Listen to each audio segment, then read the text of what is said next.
Bem-vindos a mais um tutorial da apostila de tecnologia.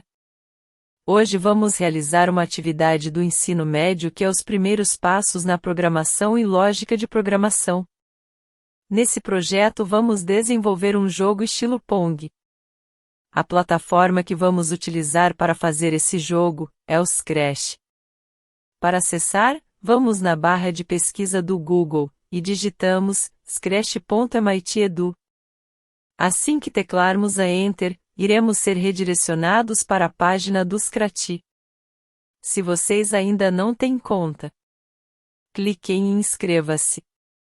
Preencham com os dados solicitados.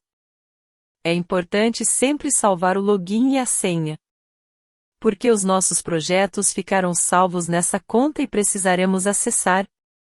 Se já possuir conta, clique em Entrar. Preencha o seu login e a sua senha. Ao abrir a primeira página do Scratch. Como criaremos projeto do zero, vamos na opção Criar. Após efetuarmos login, veremos então a página inicial do Scratch. Esse será nosso ambiente de criação do projeto. É onde executam-se todas as programações que fizermos. Aqui ao lado direito, ficam todas as informações dos atores que vamos utilizar. No centro, é onde ficam os blocos de programação que criaremos. Ao lado esquerdo, estão os blocos de comandos, tem comandos de movimento, de aparência e outros. Aqui fica uma opção de edição, que nós podemos usar para editar nosso personagem, o tamanho, a cor muito mais. Para nosso jogo, não precisaremos utilizar o personagem do gatinho. Então nós podemos excluir ele. Como é um jogo de Pong, que consiste numa bolinha, que se locomove de forma autônoma pela tela, e existe uma raquete que se move de baixo para cima, na intenção de rebater essa bolinha. Precisaremos então para a criação do jogo, realizar a criação desses elementos a bolinha e a raquete. Para fazermos isso, vamos em selecionar um ator. Selecionamos a opção Pintar. O primeiro ator é a bolinha. Para isso iremos selecionar essa ferramenta aqui das formas, e será o círculo. Para utilizá-la, clicar o mouse do lado esquerdo e arrastar. Você pode definir aqui nessa área, qual é o tamanho que você vai querer o seu círculo. Aqui, nós podemos alterar a cor do círculo. Temos de vir nessa ferramenta. Preencher. E nela você pode escolher outra cor para o seu círculo. Nessa ferramenta você também pode alterar o contorno do círculo, pode alterar a cor ou então remover. Agora iremos na ferramenta de selecionar. Clicamos com o lado esquerdo do mouse e movemos o círculo para o centro da nossa tela. Quando voltamos na aba de programação, veremos aqui que o nosso círculo, a nossa bolinha, já está criada. Agora nós iremos para a criação do segundo ator, que será a nossa raquete. Repetimos o mesmo processo, vamos até a opção Pintar. Para criar a raquete, vamos utilizar a ferramenta de linha, é o mesmo processo. Pressiona o mouse do lado esquerdo e arrasta para baixo. Como a espessura dela está um pouco fina, teremos que aumentar, mas como faremos isso? Clicamos aqui, nessa ferramenta de selecionar. Depois clicamos em cima da nossa raquete. E aqui nós podemos alterar a espessura. Vou aumentar para visualizar melhor na hora do movimento. Vamos posicionar ela também no centro da nossa tela. Finalizando essa etapa da raquete, nós podemos voltar à página e ir ao painel de programação. Nessa etapa, nós vamos precisar reposicionar nossos elementos. Para isso, vamos posicionar primeiro a nossa raquete no canto esquerdo. E a nossa bolinha, vamos um pouco ao centro. Vamos iniciar agora a programação para dar vida aos nossos atores. Começaremos pela programação da bolinha. Quando iniciamos, precisamos ter um comando inicial, para dar start a nessa programação, para ela começar a rodar. Esse comando encontra-se em eventos. Teremos esses comandos de evento que podem iniciar nossa programação. Em nosso projeto nós vamos utilizar o seguinte evento. Quando o ícone da bandeira verde for clicada, será esse o comando para iniciar a nossa programação. O que nós queremos de animação para a bolinha, nós queremos fazer essa bolinha se movimentar. E queremos que esse movimento seja em nossa tela de programação. Logo, a área que ela se move, esse ambiente, ele é composto por um eixo X e um eixo Y. E nós queremos que ela se locomove dentro desses eixos, horizontal e vertical. Vamos na opção de movimento. Procuramos dentre os comandos disponíveis. Usaremos o comando de direções. Nos valores numéricos dele, podemos deixar como 0 inicialmente. Depois realizaremos alterações. Nessa programação, estamos dizendo que, quando acionarmos a nossa programação, no ícone da bandeira verde, a nossa bolinha se deslocará dentro da nossa matriz, composto pelos eixos X e Y como mencionei. Nós queremos que o movimento da bolinha seja independente, desde o início. Para isso, vamos na opção de controle e adiciona esse bloco, do comando, sempre. Dentro do bloco do sempre, vamos adicionar outro bloco de movimento, que será especificamente o movimento da nossa bolinha. Nós vamos vir aqui, e usar, mova 10 passos. Esses 10 passos, além do movimento, é a velocidade que a nossa bolinha vai locomover-se. Para nós podermos visualizar o resultado, iremos na bandeira verde para dar start. Nós podemos ver que, nossa programação de movimento está funcional. Porém, notem um detalhe no movimento. Quando a nossa bolinha chega no final da tela, o movimento dela continua e não para, ela acaba ultrapassando o final da tela. Para resolvermos esse padrão, nós vamos utilizar outro comando de programação na área de movimento novamente. Procuramos um comando e usaremos o comando, se tocar na borda, volte. Ou seja, estamos comandando para que, toda vez que encostar na borda da tela, ela volte. Iniciamos a programação novamente para verificar. Agora vemos que nossa bolinha está movimentando-se. Notem agora, que ela movimenta-se de forma limitada, o sentido é apenas na horizontal, no eixo de 90 graus. E para o nosso jogo, seria interessante que ela se movimentasse de forma autônoma, ou seja, por vários eixos, vários lugares. Qual comando usaremos para rodar essa programação? Recorremos novamente ao comando de movimento.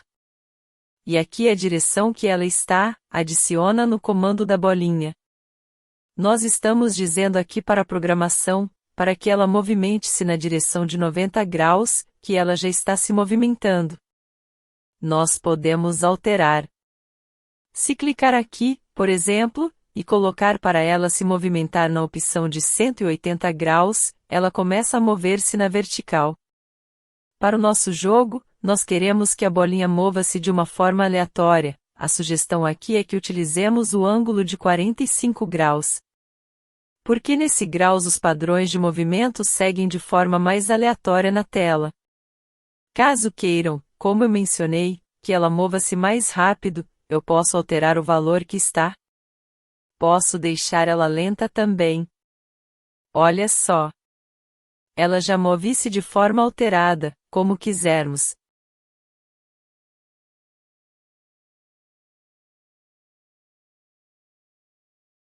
Feita a programação da bolinha, podemos alterar o nome do ator 1, para bolinha.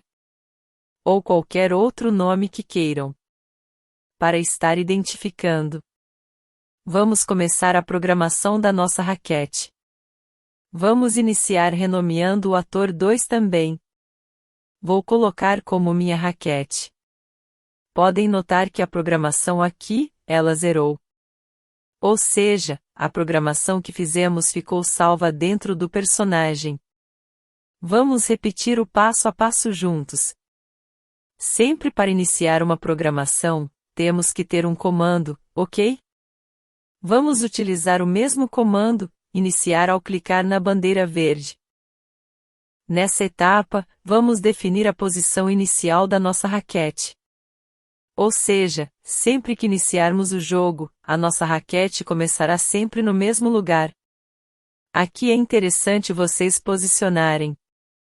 Caso ela não esteja aqui, a movam para o canto esquerdo da tela.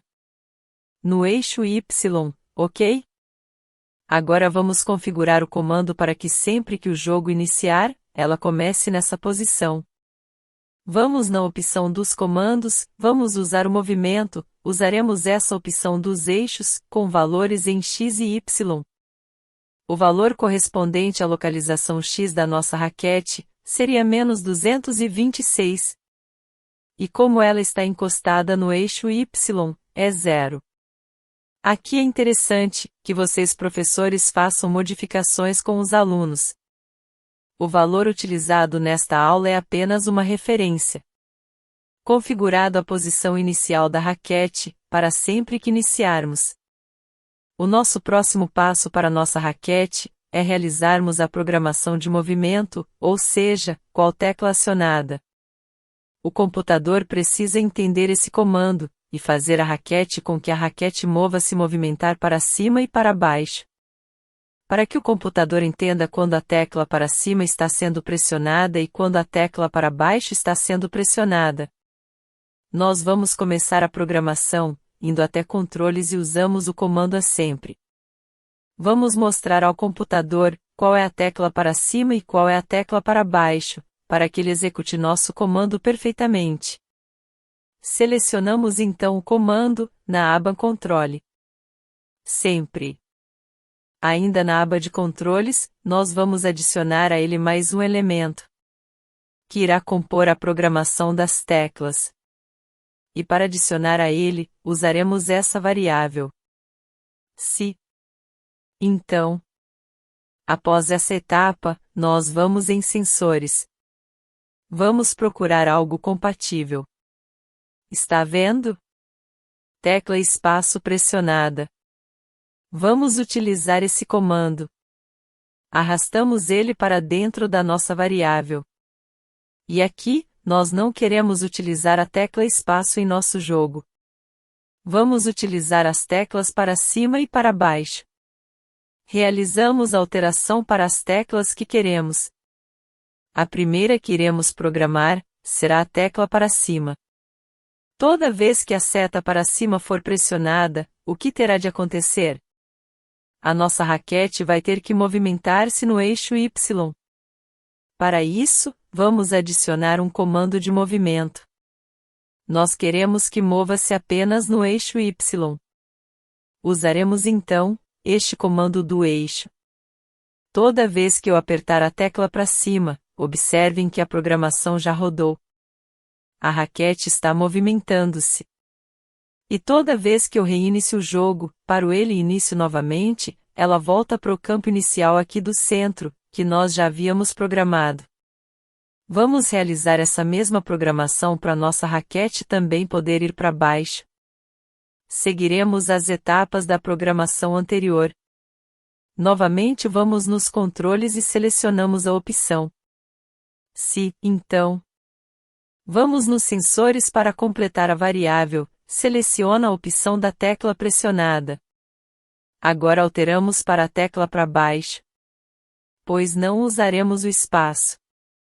Seguindo a ordem anterior, agora nós vamos na aba de movimento para adicionar o bloco de movimento, que será para baixo. Agora nosso computador consegue distinguir a diferença de movimento e suas duas teclas de funcionamento? Adicionamos novamente o comando de movimento no eixo Y. Porém aqui, terá uma diferença. Como a tecla para cima movimenta-se nos números positivos de Y, a tecla para movimentar-se para baixo, terá de usar os números negativos do eixo Y. Nesse valor numérico nós usaremos o valor de -10. Vamos realizar o teste agora. E aqui está. Nossa programação funcionou. Ao pressionarmos as teclas para cima e para baixo, nossa raquete corresponde movimentando-se. Toda vez que iniciamos a programação novamente, a raquete retorna à posição inicial. Os comandos estão rodando.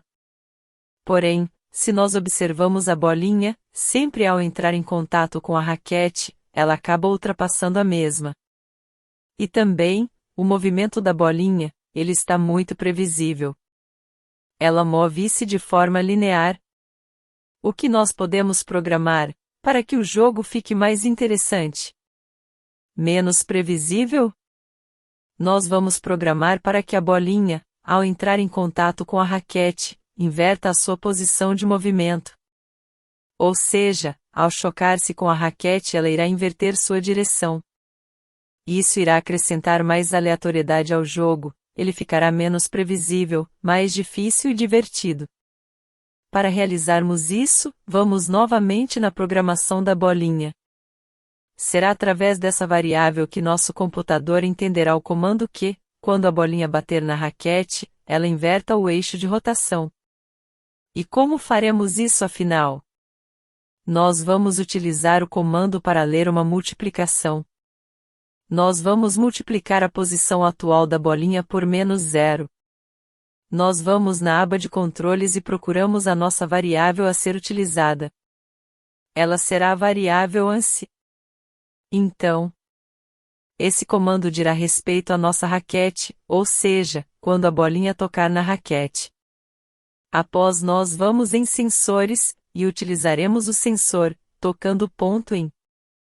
Iremos alterar a opção do mouse que já vem preenchida para nossa raquete. Basta clicar na seta e selecionar a opção que renomeamos. Nesse caso é a opção A minha raquete. Para que quando a bolinha tocar na raquete. Então, na aba de movimento utilizaremos a opção Aponte ponto para ponto direção. Ou seja, toda vez que a bolinha bater na raquete ela irá mover-se para. E definiremos a direção. Para programarmos o movimento na direção oposta, vamos na aba Movimento e buscamos a opção Aponte para a direção. Notem que esse movimento ele já está definido como 90 graus. Porém, como queremos que ela inverta a sua direção, nós faremos uma multiplicação. Para isso, vamos em nossos blocos de programação. Iremos até a aba de operadores. Selecionamos a opção da operação de multiplicação e arrastamos ela até nossa programação anterior e colocamos no lugar do 90 graus. Para que nosso computador entenda. O que será multiplicado afinal? Será a direção da nossa bolinha, multiplicado por -1.